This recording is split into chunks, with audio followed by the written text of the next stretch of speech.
Poder em Pauta, com Amanda Valeri.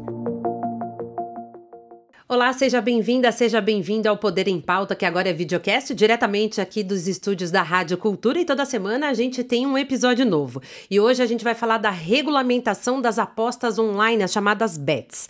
Para falar sobre esse assunto, a gente recebe aqui presencialmente a advogada Camila Fernandes, que é sócia do escritório Nelson Williams. Camila, seja bem-vinda. Obrigada pelo convite, pela oportunidade de falar de um tema tão relevante que está tão em alta.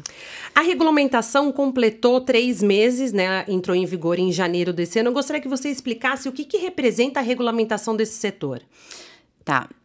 Desde 2018, a gente já existe, né, a modalidade de apostas de cota fixa com a Lei 13756. Então, a gente teve um lapso temporal muito grande até dezembro de 2023, né, quando a gente teve a regulamentação. Então, foi criada uma nova modalidade de loteria, que são as apostas de cota fixa, mas durante todo esse tempo o mercado ele cresceu muito, principalmente na pandemia, né? Acho que o boom foi na pandemia. Então, a gente tem aí 4 anos sem nenhum tipo de controle, né? E o importante, o que eu acho mais importante é que os jogos eles não vão deixar de existir. As pessoas vão jogar. Mas que se isso é uma cultura, né, não só no Brasil, mas em outros países, que isso seja regulamentado, que isso traga educação para os jogadores, né, que a gente se preocupe com a educação, que isso seja revertido em tributo, que vá para a saúde, que vá para o turismo, que vá para o esporte. Então, isso é muito importante. A gente também teve a questão dos jogos online, né, que isso foi muito discutido, se seria liberado, se não seria o famoso slot, né, que a gente fala tigrinho, mas são os slots. E eu entendo que é importante porque as pessoas elas vão buscar o ilegal para jogar, né, para satisfazer. Então, acho que foi um marco muito importante, embora ainda estejamos muito no início. A gente tem muito site ainda nessa zona cinzenta que nós falamos, não houve um avanço, 11 mil sites foram bloqueados recentemente, mas ainda temos muitos sites, porque tem uma dificuldade muito grande de fazer esses bloqueios, né, por conta de mudança no nome mesmo, no link do site. Às vezes a plataforma ela muda e coloca um número a mais, então é um enxuga-gelo o tempo inteiro. Mas isso também é uma questão que precisa muito ser discutida, porque a tributação, né, no Brasil ela é bastante alta. Então, não tem como uma empresa hoje, que ela tem autorização do Ministério da Fazenda para operar, ela competir com quem não tem e não paga tributo, não faz os repasses, porque além daqueles 12% que a gente tem na legislação, ainda tem o tributo que toda empresa paga, PIS, COFINS, ISS. Então, é impossível que elas consigam competir, sobreviver, se não forem adotadas medidas para que esse mercado irregular continue atuando. Porque as pessoas, e também uma conscientização dos jogadores, que eles estão correndo risco na medida em que eles jogam nessas plataformas que não são autorizadas. O risco é muito grande, a dificuldade de acionar uma plataforma hoje que não tem sede no Brasil e não tem autorização, ela é enorme. Ao passo que as autorizadas hoje, elas passaram por um processo administrativo muito, muito exigente, né, por um compliance muito exigente. Elas precisaram comprovar que elas tinham estrutura para isso, para atender os seus apostadores. Elas são obrigadas a se cadastrar no consumidor.gov, que é uma plataforma importante para o direito do consumidor. PROCON, então eu tenho algum problema, eu consigo acioná-la judicialmente, eventualmente, porque ela tem um CNPJ, ela é constituída segundo a legislação brasileira. Então, isso é um marco muito importante, mas ainda tem muito que se fazer. A regulamentação prevê uma série de exigências por parte das empresas. Quais delas ou qual delas você acha que é a mais importante com essa visão de proteção de quem tá apostando? Entendo que a parte de publicidade, porque a gente tem uma enxurrada hoje de publicidade, agora isso a tendência é diminuir, porque os gastos que antes essas empresas elas não tinham esse gasto que hoje eles precisam ter, né? Tanto para se estruturar, que não é fácil, você precisa se estruturar para atuar hoje no mercado, quanto para você pagar os impostos, você fazer os repasses. Então, hoje elas não vão ter a mesma verba para publicidade como tinham até então. Então, isso tende a diminuir. E também a questão da fiscalização de somente quem tem autorização fazer a publicidade, né? Ainda existe publicidade de quem não tem? Existe. A fiscalização ainda precisa ser muito fortalecida? Precisa. Mas acho que isso é muito importante, a parte da fiscalização da publicidade, dos influencers também, até para os influencers que são sérios, que se preocupam para que eles consigam trabalhar de uma forma mais tranquila, de uma forma mais transparente, com as casas que de fato têm autorização.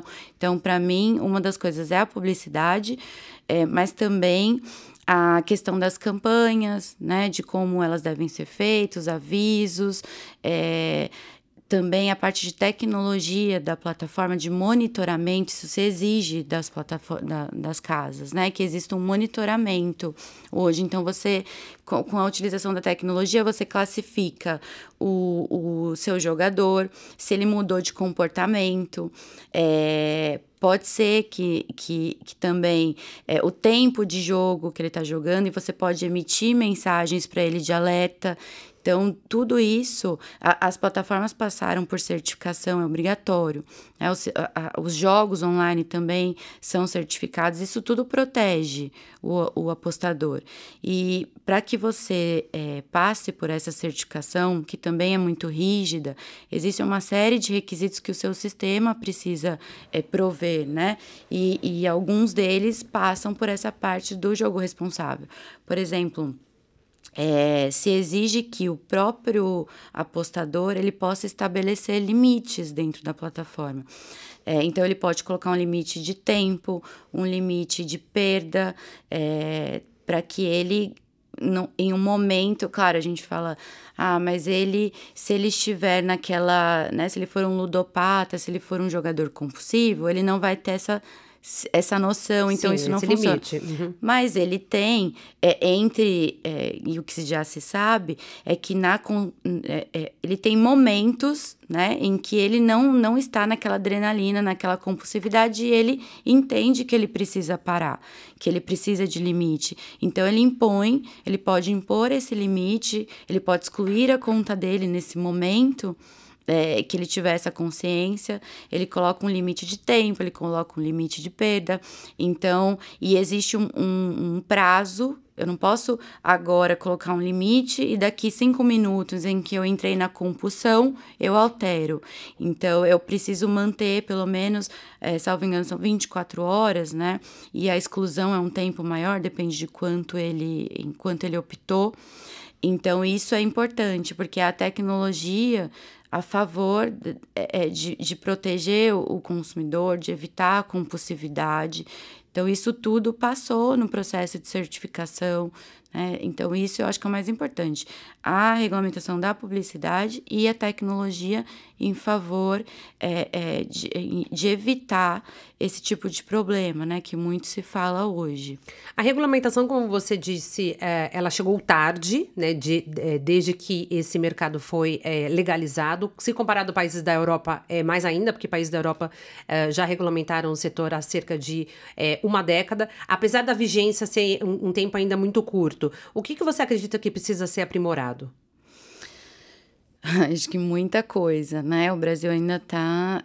acho que a Secretaria fez um belo trabalho, a Secretaria de Prêmios e Apostas, mas tanto na parte dos operadores quanto do jogo responsável, Eu acho que a gente tem muito ainda que aprender, né? Tem muita discussão ainda por exemplo, a parte da territorialidade, né? Dos estados poderem ter que se restringir aos limites das loterias estaduais, né? Se elas precisam se restringir lá ao estado, por exemplo, que a gente teve o Rio de Janeiro, né? Existe uma discussão de que ela só poderia vender dentro do estado do Rio de Janeiro, então existe uma discussão sobre isso.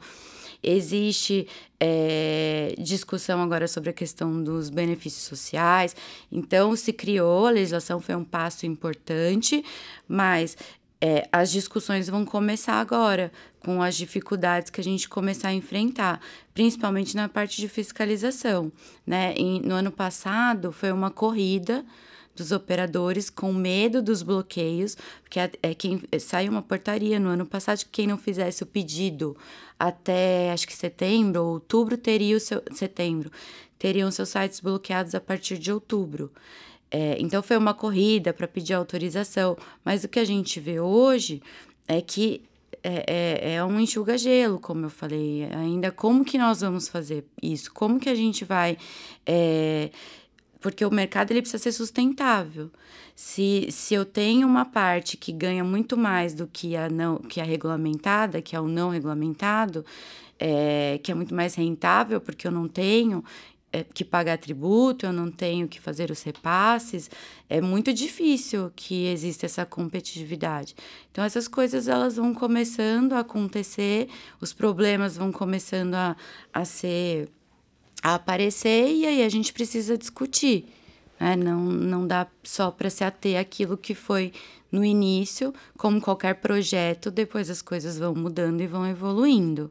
Então, acho que é isso. Tem muito que se discutir ainda, mas hoje acho que o que eu vejo é a parte da territorialidade das loterias estaduais, a parte dos bloqueios do ilegal, né? Como que vai se controlar isso, porque isso gera um problema muito grande para quem fez o seu pedido de autorização, passou por todo esse processo que é muito rígido, faz o recolhimento dos seus tributos, mas não vai conseguir competir com o irregular.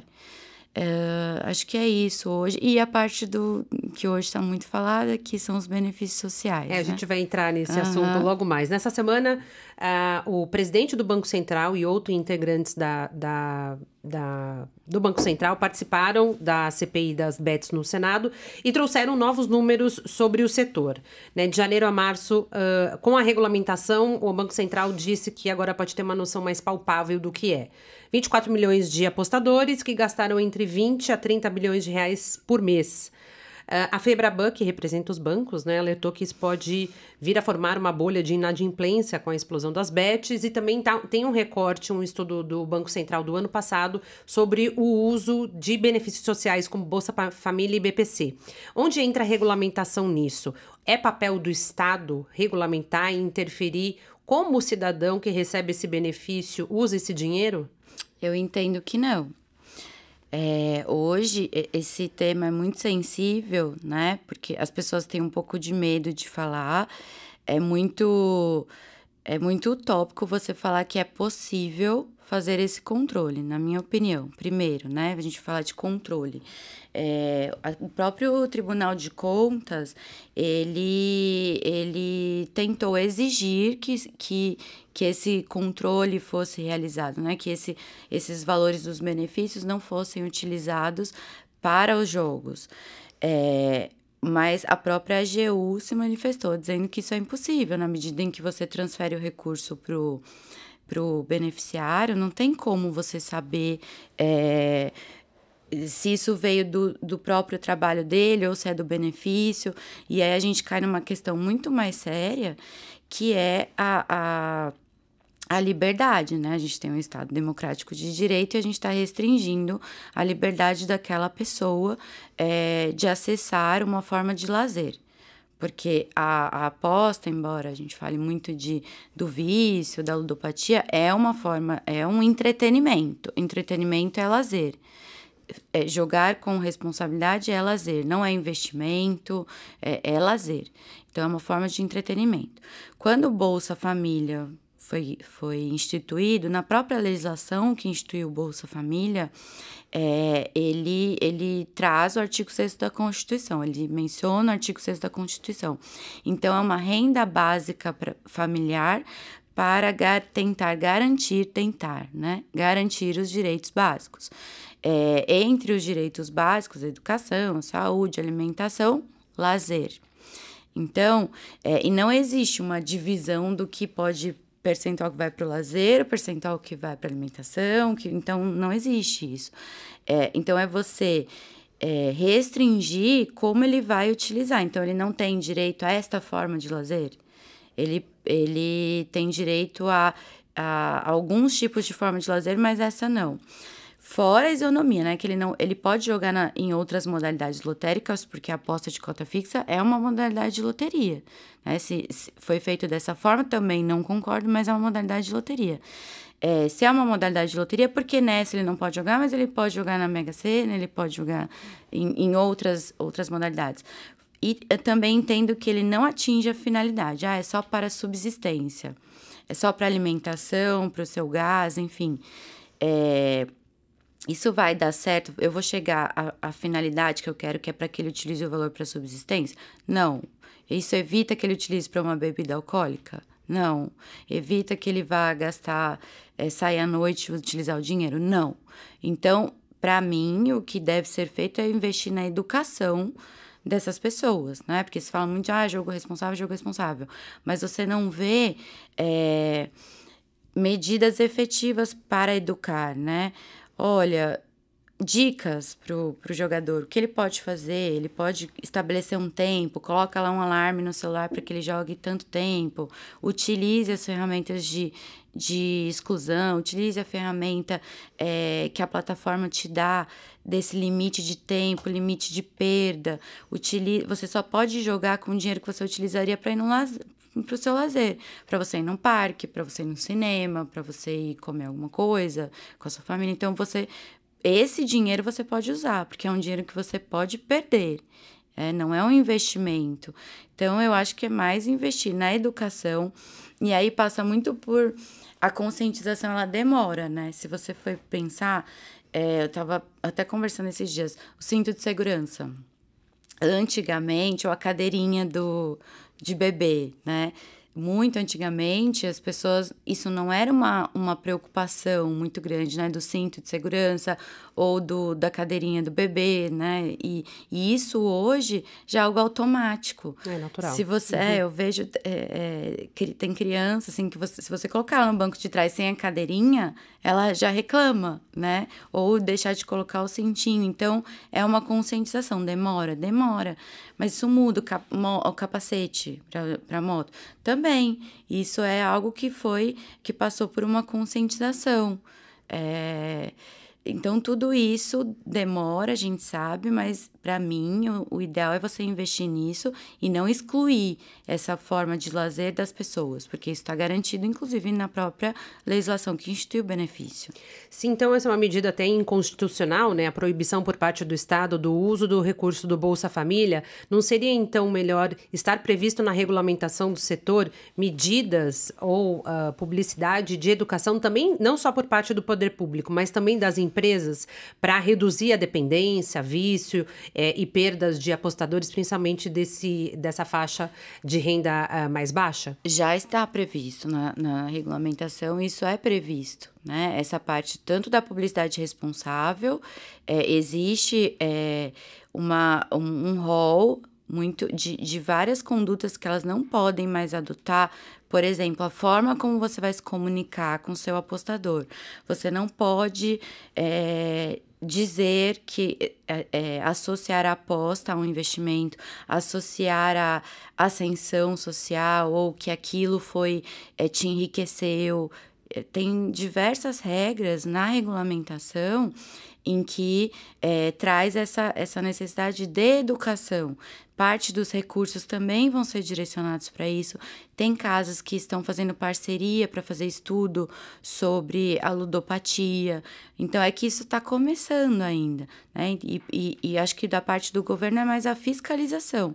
Se isso está sendo cumprido, mas existe na legislação. É que essa conscientização demora. Foi um tempo muito grande sem nenhum tipo de controle, de regra.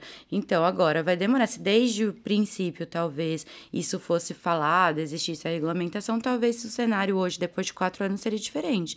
Mas não tem, isso está previsto, muito bem previsto na legislação, e aí cabe ao governo a fiscalização e direcionar, de fato, os recursos para essas campanhas, né?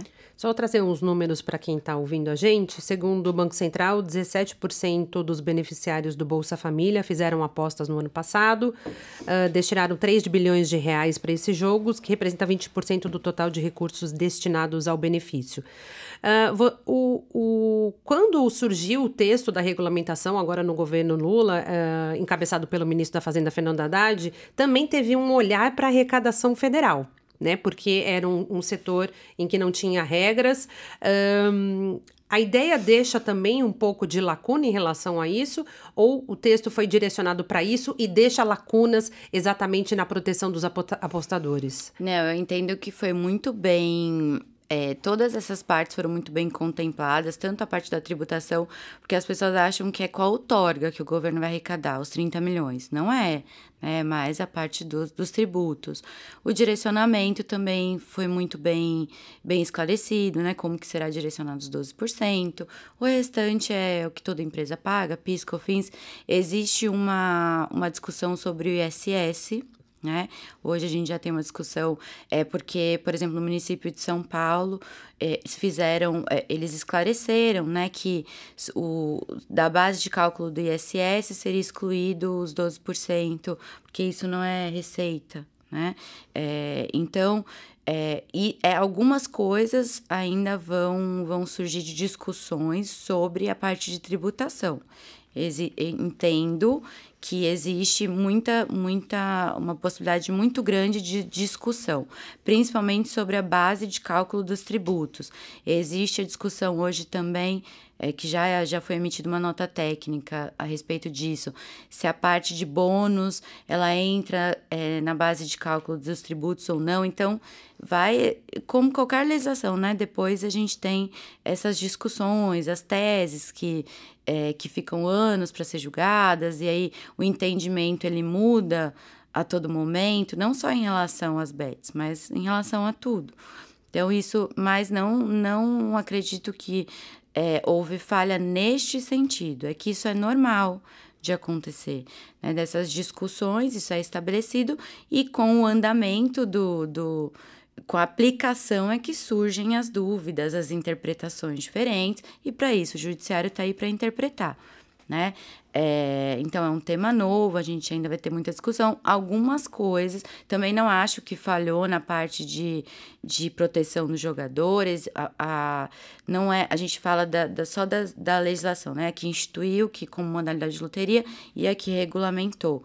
Mas a gente tem, a Secretaria de Prêmios e Apostas tem aproximadamente quase 30 portarias falando do tema. Então, ela tem uma de publicidade, uma de tecnologia, uma de certificação de sistema. Não são só essas duas, não são só as duas legislações, né? As leis federais, elas têm as portarias, e a Secretaria, no decorrer desse tempo, eles têm uma agenda regulatória e vão soltando as portarias na medida em que o tema vai se desenvolvendo, as discussões vão se desenvolvendo. Então, ainda entendo que a gente vai ter muita discussão, não entendo que houve nenhuma omissão em relação a isso, principalmente na parte da proteção, mas, assim, começam a surgir questões como a do benefício, né, que agora, é por conta dos números, aí vem um órgão e pede para que isso seja, que isso seja vetado, que se impeça a utilização. Mas não se pensa, é muito bonito, né? É como se, eu sou politicamente correto, eu vou aplicar dessa forma, mas dá para aplicar? Dá para fiscalizar? Você não está restringindo a pessoa a utilizar para o lazer, para essa forma de lazer, então não se pensa, eu acho que precisa ser discutido antes de sair, adotando medida ou dando decisão que vai ficar bonito no papel, mas não dá para cumprir. Então, acho que é um tema que precisa ser discutido até mesmo, né, nas audiências públicas. Não é assim. A gente tem que pensar nas consequências do que a gente está decidindo, do que a gente está fazendo. E as coisas não vão mudar do dia para a noite, porque esse mercado ficou 4 anos. O apostador, por exemplo, ele não está acostumado a que ele vai ter que declarar o valor dos ganhos, que ele vai ter uma retenção, que ele vai ter que pagar um imposto de renda. A partir de qual valor que precisa ser declarado? Então, no final do ano, ele vai receber, né, assim como a gente recebe, né, os nossos informes de rendimento, e são 15% do valor. Isso ainda também é algo um pouco obscuro, não se fala muito, né? Eu acho que isso vai ficar mais para frente. Pode ser que haja algum tipo de mudança, enfim. Então, eu acho que isso é uma das coisas que vai mudar. Acho que a preocupação hoje são as casas, né? A tributação do setor, de estabelecer essas lacunas que ficaram da questão do ISS, se o valor do bônus entra na base de cálculo, isso é a preocupação principal. Isso vai evoluir muito ainda daqui até o final do ano, as interpretações. É que acho que esse debate ganhou bastante relevância e acredito que foi um divisor de águas a partir dos números do Banco Central, que trouxe à tona, né, trouxe algo tangível, o tamanho desse mercado, tanto em volume de movimentação financeira e de apostadores brasileiros, e muitos especialistas, principalmente na área de saúde, acenderam um alerta por uma epidemia de vício em jogos. Especialmente também de pessoas de classe baixa que estariam usando esses benefícios como Bolsa Família, né, deixando de comprar, por exemplo, um alimento básico para apostar. A publicidade, então, é um ponto fundamental, junto com as ações de educação. É a partir daí que a gente pode ver uma melhora nesse cenário? Sim, entendo que sim. Como não existe eu entendo que é uma questão inconstitucional, né? Como tudo, existem os excessos, em tudo, né? Existe aquela pessoa que ela joga, de fato, para o seu entretenimento, né? Porque é uma forma de entretenimento barata, né? Ela joga, ela faz a aposta dela, por vezes ganha, por vezes perde, mas isso não prejudica as demais questões, né? O que ela precisa direcionar para alimentação, enfim, para educação, mas para alimentação, para a família mesmo. Existe uma preocupação muito grande do varejo, desses valores estarem sendo direcionados, mas como em tudo, em qualquer área, existe a compulsividade. Não só no jogo, existe a compulsividade. Mas eu impedindo ele jogar aqui na casa,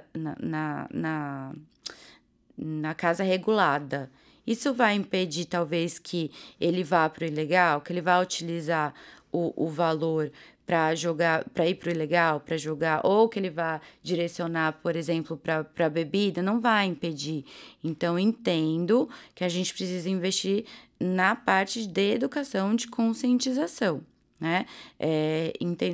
A gente só conseguiria controlar isso, talvez, e olha que absurdo que seria.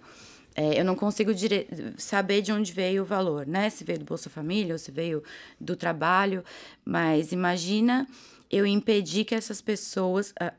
Primeiro que não deve-se ter acesso a essa lista, né? De quem é o beneficiário. Mas imagina, eu vou lá e coloco... essas pessoas são beneficiárias, elas não podem se cadastrar. Olha que absurdo, né? Seria uma forma de controle, mas você tiraria totalmente a liberdade de escolha da pessoa, porque ela já está em uma situação de vulnerabilidade. E você vai tirar essa possibilidade dela. Então, a gente tem que tomar cuidado que existe, sim, a compulsividade como em tudo. Até no consumo, no varejo, existe compulsividade. não existem pessoas que se endividam também, ficam com restrições no seu nome, no seu CPF, enfim, por conta da compulsividade, que fez um cartão na loja X e gastou e ficou com o nome no Serasa, no SPC, porque foi o quê? Um comportamento compulsivo. Então, não é só o jogo que traz esse comportamento compulsivo, entende? Então, eu acho que precisa de um debate muito maior para não tirar a liberdade das pessoas, porque elas já estão em situação de vulnerabilidade, entende? Então, de não tirar essa possibilidade por conta do problema que a gente pode ter relacionado à compulsividade. Entendo que aqui é a educação, mas isso vai demorar. E hoje você vê, é muito pouco o que está se fazendo. Acho que também por conta do tempo, mas você não vê muitas campanhas educativas.